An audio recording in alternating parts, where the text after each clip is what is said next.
SL රස්ධාරා YouTube නාලිකාව නරඹන සියලු දෙනාම අපි ආයිබෝවන් කියලා පිළිගන්නවා. වෙනද වගේම අපි අදත් අලුත් වීඩියෝ එකක් අරන් ආවිලා තිනවා. ඇත්තටම ගොඩ දෙනෙක් මට කමෙන්ට් කරලා ඉල්ලුවා, කෝල් කරලා ඉල්ලුවා මට මෑව ගාවේ අපිට නූල් වදින විදිය, අපි දෙවෙනි පාර පෝර යොදන විදිය කොහොමද කියලා කියන්නේ කියලා.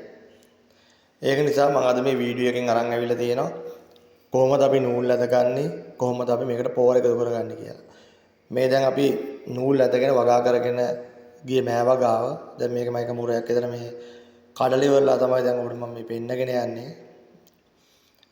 නූල් ඇදගත්තට පස්සේ ඔන්න ඔය විදිහට අපි හොඳට මේ කරල් අල්ලලා තිනවා යටින් උනත් ඔය. ඒ වගේ තමයි වගාව අපි ක්ලියර් එකට වගාව කැලේ නැතුව වගාව අපි ලස්සනට පවත්වාගෙන යන්න ඕනේ. ඒ වගේම සාර්ථකව අපිට වගාව කරගෙන යන්න පුළුවන් කුමිහානි අඩුව.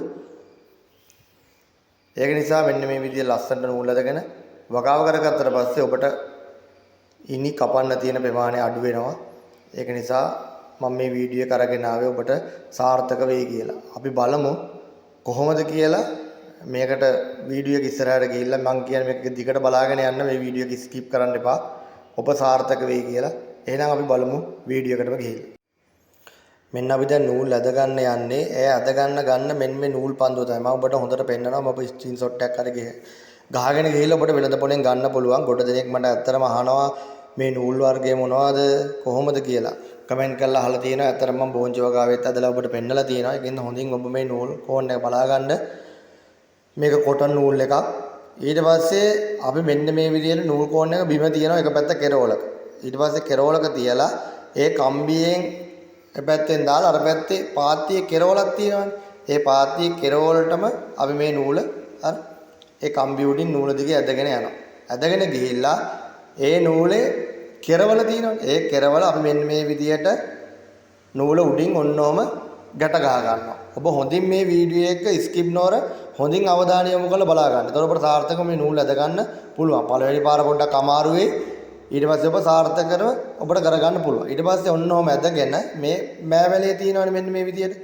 මේ මෑවැල තියෙන එකට මෙන්න මේ විදියට වටේට ඔන්නෝම එක පොටක් ඔතා ගන්න. මේ අර කොළ ටිකේ බැලුණාට පස්සේ මේක ලිහිලා උඩට එන්නේ නැහැ. ඊට පස්සේ ආය අපි හිමීට යටපැත්තෙන් මරන් ආය ඒක මෙන්න මේ විදියට ඔය පඳුර තියෙනකොට එක වටයක් එතුවත් ඇති.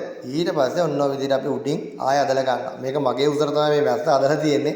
ඒක නිසා අපේ තාත්තට පොඩ්ඩක් උසමදි. ඔබට මම වීඩියෝ එක ගන්න ඕනේ තමයි මම මෙහෙම තාත්තට කියලා මේක ඇදලා ඔබට පෙන්නුවේ. ඊට පස්සේ අපි ඔන්නෝම ආය අනිත් පොටට නූල් ඔන්නෝම පටලවාගෙන ඇද ගන්නවා. ඇත්තට මේක නිකන් වියනවා වගේ ලේසි. ඔබ ඇත්තටම සාර්ථකව ඔබ මේක ඉගෙන ගත්තට පස්සේ ඔබට සාර්ථකව මේක කරගන්න ලේසි. මමත් මුලින් දන්නේ නැහැ ඉස්සර අදින කාලේ.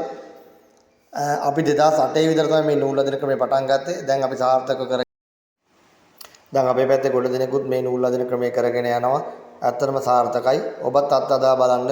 ඔබට මිනිත් සමය පවා අඩු කරගන්න පුළුවන් මේ ක්‍රමයේදී. දැන් ඔබට පේනවා අපි මේ නූල් අදගත්ත වගාව තමයි ඔබට පේන්නේ. ඔබට පේනවනේ මේ වැල් හොඳින් මේ නූල් දිගේ අල්ලලා වැල උඩට යන විදිහ. දැන් ඔබ මේකට ලී අනම්ම නම් හිටෙවනම් එහෙම ඔබ මේකට වැල හුළු කිරීමක් කරන්න වෙනවා. එහෙම කිසිම දෙයක් කරන්න අවස්ථාවක් නැහැ. මේ නූලටම කරටි අදිනකොටම ඔබ නූල ඇදගත්තා නම් මේක ඔටෝමැටිකල්ම මේක නූල උඩට වැල යනවා. ඊට පස්සේ අපි මේක ඇත්තරම් මේ කම්බි ඇදලා තමයි මේ වගාව කරගන්න තියෙන්නේ. ඔබට පේනවා මෙන්න මේ විදිහට උඩින් කම්බි ඇදලා ලණු ඇදලා තමයි මේක කරගන්න තියෙන්නේ. මෙන්න මේ වගේ ඔබට ලාඩප්පලී තියෙන්නේ. ඔන්න ලාඩප්පලී අපි කෙලින් ඔන්න අපේ උස ගන්නට අපි හිටව ගන්න. හිටවල ඒක දිගට අපි ඔන්න වීඩියෝ එකේ පේන විදිහට කම්බියක් අදිනවා. එහා කෙරවල ඉඳන් මෙහා කෙරවල. දෙපැත්ත ඊට පස්සේ ඇදලා හොඳින් තද කරගන්න. ඊට පස්සේ පාත්තියේ මැද තියෙනවනේ. පාත්තියේ මැදට අපි එහා පැත්තේ කම්බියේ ඉඳන් මෙහා පැත්තට අපි මෙන්න මේ ඇදලා තියෙන විදිහට ලණු ඇදලා තද කරගන්න ඕනේ. මේක කම්බි පොටවල් දෙක තුනකට එහා පැත්ත බල ඔබ අඩි 10න් 15න් විතර ප්‍රමාණයෙන් දුරට ඇද ගන්න ඕනේ.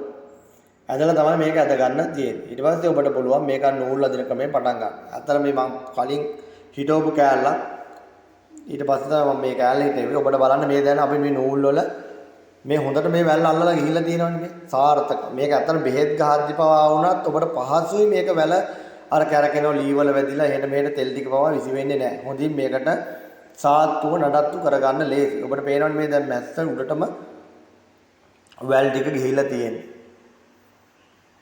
ඔය වීඩියෝ එකේ පේන විදිහට ඔබ ඇත්තටම මම නම් කියන්නේ නූල් අදින ක්‍රමේ සාර්ථකයි. දැන් මිනිස්සු මේ හොයාගන්නත් බැරි නිසා ඔබට මේක තමයි සාර්ථකම ක්‍රමේ. ඔබට උනත් මේක හුරු වුණාට පස්සේ ඉක්මනට මේ නූල් අදගෙන වැඩේ කරගන්න ලේසි. එහෙනම් බලමු පොර දැන් ඔබට පේනවා අපි මේකට මේ බණ්ඩි පොර ටික තමයි දැන් එකතු කරගන්නේ. ඔන්න ඔබට පේන විදිහට වීඩියෝ එකේ පේන විදිහට ඔබ මේ කොළවල ගැවෙන්නේ නැති වෙන්න මේ පොර ටික දාගන්න. මේ යූරිය එහෙම ඇත්තටම කොළවල ගැවුනොත් මේ කොළ පිච්චිලා යනවා. ඊට පස්සේ ඔබ හිතයි මේක ඇත්තටම ලෙඩක් කියලා. එහෙම ලෙඩක් වෙන්නේ නැහැ. කොළවල ගැවුනම පිච්චෙනවා. අපි මේකට එකතු කරලා තියෙන්නේ යූරියා, රතු කුඩු, නිල් කැට කියන වර්ග තුන එකතු කරලා තමයි අපි මේ පොර හදලා තියෙන්නේ බණ්ඩි පොරක් විදියට. මේ ඔබ ඇත්තටම සාර්ථක වගාවට කරගන්න ඕනේ. ඇත්තටම අපිට දැන් මේ වගාවල මල් පිපෙන කාලේ වෙනකොට ඇත්තටම දැන් මී මැස්සෝ, කුරුමිනියෝ වගේ වෙනි සත්තු නෑ. අපිට ඇත්තටම මේ පරාගණය කරගන්න අඩුයි. ඒක නිසා අපි මේවට අනිවාර්යෙන් හෝමෝන සහිත දියර පොර අපි අනිවාර්යෙන් යොදන්න ඕනේ. සුපර්මැක්ස් වගේ දේවල්, සුපර්මැක්ස් කැල්සියම් වගේ දේවල් අනිවාර්යෙන් අපි මේකට හෝමෝන වර්ගයකුත් අනිවාර්යෙන් අපි මේවට යොදන්න ඕනේ. ඒක තමයි සාර්ථක ඔබට මේ වගාව කරගෙන යන්න පුළුවන්. ඔබ දන්නේ නැති දෙයක් තියෙනවා නම් අනිවාර්යෙන් මට මේ වීඩියෝ එකේ කමෙන්ට් කරන්න. කමෙන්ට් කරලා අහන්න අනිවාර්යෙන් මම රිප්ලයි දීලා ඔබට අනිවාර්යෙන්ම උත්තර දෙනවා. ඒ වගේම ඔබත් මේ වගේ සාර්ථක වගාවක් කරගෙන යන්න ඔබට කවදාවත් වරදින්නේ නැහැ. අනිවාර්යෙන් ඔබ මේ අපි කියලා දෙන පිළිවෙතට. මගේ අතන මේකේ මම හිතෝන පවායි නම් වීඩියෝ තියෙනවා. ඒක ඔබ අනිවාර්යෙන් බලලා ඔබ ගෙදර හරි පවා කමන්නේ වැල් දෙක තුනක් පවා ගෙවතු වගාවට හරි කරගෙන යන්න. එහෙනම් අදට අපි මේ වීඩියෝ එකෙන් සමුගන්නවා. ඒක නිසා සියලු දෙනාටම සුබ දවසක්. බුදු සරණයි පරිස්සමින්